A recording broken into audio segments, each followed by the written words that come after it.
Hi friends, welcome to my channel. Sharat Chandra దగ్గరికి వచ్చిన భూమి ఏడ్చుకుంటూ బయట బెంచ్ పైన కూర్చొని గగన్కి ఫోన్ చేస్తూ ఉంటుంది. భూమి దూరమైనందుకు, భూమిని ఇంటి నుండి గెంటేసినందుకు గగన్ కూడా ఏడుస్తూనే ఉంటాడు. అప్పుడే తన మొబైల్ రింగ్ అవుతుంది.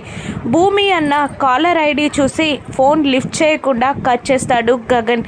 దాంతో భూమి ఇంకా కుమిలి ఏడుస్తూ ఉంటుంది. అప్పుడే హాస్పిటల్కి మీరా వస్తుంది. మీరాని చూసి భూమి అత్తయ్య అంటూ ఏడ్చుకుంటూ వెళ్ళి వాటేసుకుంటుంది. అప్పుడు మీరా, వద్దమ్మా ఏడవకు, మా అన్నయ్యకి ఇంత కష్టం వస్తుందని ఎవరు మాత్రం ఊహించారు, వద్దు తల్లి ఏడవకు అని భూమిని మీరా ఓదారుస్తూ ఉంటుంది. ఆ తర్వాత మీరా ఇలా అంటుంటుంది, నిన్ను ఆ ఇంటికి మహారాణిలాగా చూసుకోవడానికైనా మా అన్నయ్య కోమా నుండి బయటికి వస్తారు భూమి అని అంటూ పద ఇంటికి వెళ్దాం అని అడుగుతూ ఉంటుంది మీరా భూమిని. లేదు రాను అన్నట్టు అడ్డంగా తల ఊపుతూ ఉంటుంది భూమి. ఎందుకమ్మా, ఎందుకు రావు అని అడుగుతూ ఉంటుంది మీరా.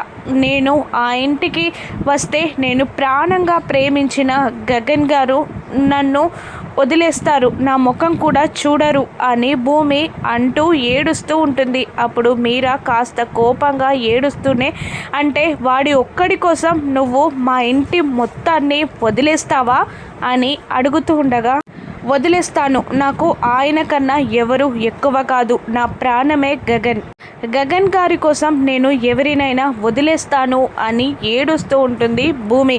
ఇక భూమి అక్కడికి వెళ్ళక ఇక్కడికి వెళ్ళక ఎక్కడుంటుంది? భూమికి ఏదైనా ప్రమాదం పొంచుందా? గగన్ భూమి ప్రేమని అర్థం చేసుకోగలడా? రాను ఎపిసోడ్స్లో చూద్దాం. Thank you for watching.